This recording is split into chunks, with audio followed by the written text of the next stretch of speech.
नहीं नहीं बिल्कुल, खैर देखिए हमारे कलर के हिसाब से अगर मार्केट चले तब तो हमारे जो टेलर्स हैं वो दुनिया के सबसे रिच आदमी बन जाएंगे। लेकिन नवनीत जी, इसी पॉइंट को थोड़ा आगे बढ़ा के डिस्क्रिशनरी एंड नॉन डिस्क्रिशनरी दोनों कंजम्पशन नंबर्स खराब और आउटलुक भी थोड़ा खराब दिख रहा है, ऐसे में ईपीएस डाउनग्रेड अपनी तरफ, क्या वैल्यूएशन भी मार्केट थोड़ा सा रीसेट कर रहा है? जो आज लीवर में रिएक्शन आया, क्या वो उसका थोड़ा सा एक वार्निंग साइन है? आई थिंक थोड़ा सा रीसेट हो रहा है। हम पिछले कुछ क्वार्टर से देखें, बाजार एक ऐसा था कि चाहे अच्छे समाचार आए चाहे बुरे समाचार आए, बाजार को ऊपर जाना है। कंपनियों के नतीजे भी चाहे अच्छे आए या बुरे आए, कोई न्यूज़ अच्छी आए या बुरी आए, प्राइस तो ऊपर ही जाना है। वैसा बंद हो गया है। बाजार में एक डिस्क्रिमिनेशन आ गया है। अगर अच्छे कोई समाचार हैं तो बाजार ऊपर जा रहा है, कंपनी के नतीजे अगर एक्सपेक्टेशन से ज़्यादा अच्छे हैं तो स्टॉक ऊपर भी जा रहा है। आपने एक ही सेक्टर में देखा है, एक स्टॉक के नतीजे अच्छे नहीं थे, वो उसका प्राइस नीचे गया, एक के नतीजे अच्छे थे, उनका प्राइस ऊपर गया। तो बाजार में मुझे लगता है कि एक सैनिटी आ रही है बाजार में, एक जिसको कहें कि एक समझदारी के हिसाब से फंडामेंटल्स में और प्राइस के बीच में जब बड़ा गैप बन रहा था, वो गैप धीरे धीरे कम हो रहा है। और मुझे लगता है कि एक सुदृढ़ बाजार के लिए एक लंबे समय के बुल मार्केट में इस तरह का करेक्शन होना लाजमी है। 2003 से 2008 के बीच में जब सेंसेक्स 3000 से 21,000 गया, 7 गुना हो गया था प्राइस 5 साल में और करीब 5-1 साल में, पर उसमें भी 10% के कितने सारे करेक्शंस थे। अभी आपने थोड़े समय पहले बोला अनुज कि 2-3 महीने चल गया तो क्या होगा, लेकिन जब इतनी बड़ी तेजी हुई है, हम कोविड के पहले 12,000 के निफ्टी पे पीक था, वहां से हम 7700 पे आ गए और वहां से हम करीब आज 3 गुने से ज्यादा हो गए हैं 4 साल में। तो इतने बड़े ऊंचाई पर जाने के बाद थोड़ा बहुत करेक्शन होना बिल्कुल लाजमी है। नहीं वो पता है मैंने क्यों कही थी बात मैं इसलिए कही थी क्योंकि देखिए वो 2003 से 7 के फेज में आप 10% की बात कर रहे हैं, 3 करेक्शन आई थी 30% से ज्यादा वाली, है ना? तो वो टाइम दूसरा था। लेकिन वो नरेंद्र जी, क्योंकि पैसा जो ये वाला पैसा है ना, इसने वाली करेक्शन देखी नहीं है, उस पैसे ने करेक्शन देखी थी और उस समय हमारी मार्केट एफआईआई ड्रिवन थी, तो वो फिर भी चाहे उनको ड्रॉडाउन्स का शायद उतना एक्सपीरियंस था।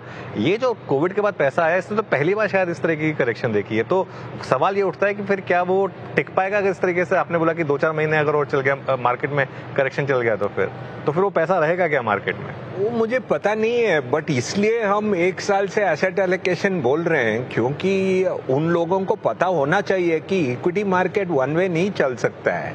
एक ही वन वे चलेगा तो फंड मैनेजर का जरूरत नहीं है और बाकी एसेट क्लासेस का भी जरूरत नहीं है। और हमारा व्यू है कि एक करेक्शन बिना मार्केट ऐसा चलना अच्छा भी नहीं है, क्योंकि क्या होता है कि आईपीओ मार्केट और एसएमई आईपीओ में आपको पता है 2-3 लोग का कंपनी भी पैसा रेस किया ऐसा, और आईपीओ मार्केट में भी एक्सेसेस होता है। जो कंपनी पैसा नहीं रेस करना चाहिए उनको भी पैसा मिल जाता है, उसके बाद वो पैसा बर्बाद हो जाएगा। इसके कारण क्या पीरियोडिक करेक्शन इम्पोर्टेंट है, क्योंकि लेवल ऑफ रिस्क जो लोग इन्वेस्टर लेता है वो रिस्क बहुत ज्यादा हो जाता है, उसके बाद उनका नुकसान हो जाएगा। उसके बाद वो लोग मार्केट को ब्लेम करेंगे। एक्चुअली मार्केट को नहीं ब्लेम करना चाहिए, उनको ही ब्लेम करना चाहिए, क्योंकि वो लोग बहुत रिस्क ले रहे हैं। इसलिए पीरियोडिक करेक्शंस और पीरियोडिक रिटर्न नेगेटिव होना इम्पोर्टेंट है। मेरा टीम में भी 2-3 लोग हैं जो जिनको करेक्शन ही नहीं देखा है, उन 4 साल हो गया मार्केट में रहने के बाद भी वो करेक्शन नहीं देखा है। उनको बोलता हूँ क्यों ऐसा वैल्यूएशन देता है, ये कवरेज स्टॉक को बोलता है, मैं ये तेजी ही देखा हूँ। इसके कारण मैं बोलता हूँ कि पीरियोडिक मंदी अच्छा है लॉन्ग टर्म इन्वेस्टर के लिए। हम 35 इयर्स में मार्केट में कितना तेजी देखा है, कितना मंदी देखा है, लेकिन इक्विटी में हमारा इंटरेस्ट और एसेट क्लास इंटरेस्ट बहुत ज्यादा है, और वो मंदी के कारण ही हमारा इंटरेस्ट बढ़ गया है एक्चुअली।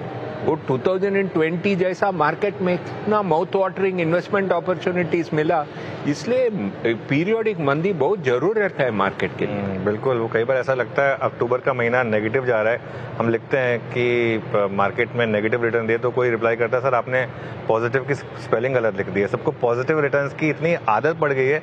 तो नरेंद्र जी, तो आपकी बात सुन के ऐसा लग रहा है आप ये साल नेगेटिव रिटर्न भी हो सकता है इक्विटी में, ये भी पॉसिबल है? साल पता नहीं है, लेकिन मैं क्या बोल रहा हूँ, correction is a integral part of market. Okay. And जो लोग इक्विटी में हैं वो जो लोग इक्विटी में हैं उनको नेगेटिव रिटर्न नहीं देखने चाहिए, तो वो इक्विटी में रहने के लिए they should not be there, वो लोग एफडी में ही रहना चाहिए। वो पीपल, वो जो लोग इक्विटी में है वो नेगेटिव रिटर्न देखने के लिए दे शुड बी विलिंग। वो आज मुझे प्रॉब्लम है, मैं जब इन्वेस्टर के साथ बात करता हूँ उनको बोलता हूँ इक्विटी में नेगेटिव रिटर्न आ सकता है, वो लोग देखते हैं एज दो मैं कोई और एक कॉन्टिनेंट से बात कर रहा हूँ। इसलिए ये सब करेक्शन उनको देखना चाहिए, उसके बाद भी इक्विटी में इन्वेस्ट करना चाहिए।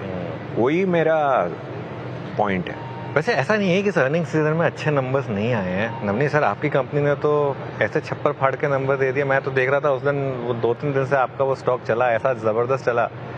खैर ऑब्वियसली मैं आपके स्टॉक की बात नहीं कर रहा हूँ, लेकिन इस पूरे स्पेस की बात कर रहा हूँ, मार्केट से रिलेटेड, चाहे एसेट मैनेजमेंट हो, चाहे एक्सचेंजेस हो, डिपॉजिटरीज हो। क्या ये एक हाइडिंग स्पेस बन सकती है? यहाँ भी रन काफ़ी बड़ा हो चुका है, लेकिन यहाँ पर जो मुझे फीडबैक मिल रहा है कि शायद अगले 5-6 साल की विजिबिलिटी है। आपका इस पर क्या व्यू होगा? मैं शेयर प्राइस के बारे में तो बात नहीं कर सकता, लेकिन मुझे लगता है कि एक स्ट्रक्चरल ट्रेंड है। जो हम फाइनेंशियलाइजेशन ऑफ सेविंग्स की बात करते हैं, कि जो एक नई कल्चर है जहाँ पर रिस्क एपेटाइट ज़्यादा है, लोगों में एक समझ बढ़ी है, जागरूकता बढ़ी है कि थोड़ा थोड़ा पैसा लगाकर लंबे समय में एक बड़ा पैसा बनाया जा सकता है, वो एक बड़ा स्ट्रक्चरल ट्रेंड है। बाजार में इस तरह के उतार चढ़ाव आएंगे, और नरेंद्र ने और नीलेश भाई ने सही बोला कि इस तरह का करेक्शन आने से थोड़ा एक सैनिटी आता है। एक रिस्क एपेटाइट जो बहुत ज़्यादा बढ़ गई थी, कुछ ऐसे फंड्स हैं जहां निवेशक देख रहे थे पिछले 1 साल का रिटर्न देखो और अगले साल भी आ जाएगा। हमारा एक डिफेंस फंड था जिसने पैसा 1 साल में दुगुना करा, तो लोगों को लगा इस साल भी दुगुना हो जाएगा। हमने तो उसमें सब्सक्रिप्शन लेना बंद कर दिया, पहले एसआईपी ली और थोड़े समय के लिए तो एसआईपी भी बंद कर दी। कि इस तरह से हर नीचे से पेड़ आसमान तक नहीं उग जाते हैं, बीच बीच में करेक्शंस भी आएंगे, तो वो एक समझदारी बहुत जरूरी है। बट ये स्ट्रक्चरल ट्रेंड है अनुज भाई। मुझे लगता है कि अभी तो जैसे हमारे 5 करोड़ निवेशक हुए हैं म्यूचुअल फंड इंडस्ट्री में, मेरे ख्याल में 20 करोड़ डीमैट अकाउंट है, लेकिन यूनिक शायद 8-9 करोड़ निवेशक होंगे। ये नंबर बढ़ता रहेगा। थोड़ा बहुत बाजार ऊपर नीचे होगा तो उसकी ग्रोथ की रेट ऊपर नीचे हो सकती है, लेकिन स्ट्रक्चरल ट्रेंड जो लाइन ऊपर जानी है वो कम नहीं होगी।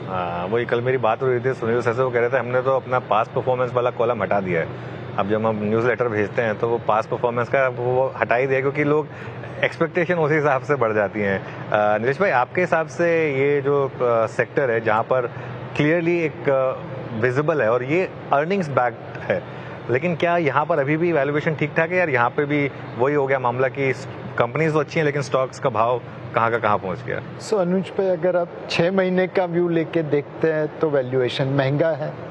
आप 6 साल का व्यू लेके लेते हैं तो वैल्यूएशन सस्ता है। नज़र का फर्क पड़ रहा है। आज ऐसा नहीं है कि इंस्टीट्यूशनल इन्वेस्टर्स ये चीज़ों को नज़रअंदाज करते हैं, बट अल्टीमेटली पैसा लंबी अवधि के लिए बनता है। आप मार्केट में डेली ट्रेडिंग करते रहेंगे, पैसा बनाना मुश्किल है। लंबी अवधि के लिए निवेश करेंगे, कुछ नहीं करने का पैसा बन जाएगा। तो मेरे हिसाब से एक लंबी थीम पकड़िए, अच्छी कंपनी के स्टॉक खरीदिए एंड उसके ऊपर बैठे रहिए। अगर आपको वो नहीं समझ आता तो फिर आप म्यूचुअल फंड में करिए। एसआईपी के जरिए आप देखिए पिछले 20, 25, 30 सालों में लोगों ने क्या रिटर्न बनाए हैं। अब एसआईपी जब करते हैं तो सब इच्छा की पूर्ति हो जाती है, लेकिन अग्नि परीक्षा तो आती है। मार्च 2020 में एसआईपी के रिटर्न 3 साल के लिए नेगेटिव हो गए थे। उस अग्नि परीक्षा में जो पसार हुआ, आज डबल डिजिट रिटर्न कमा रहा है।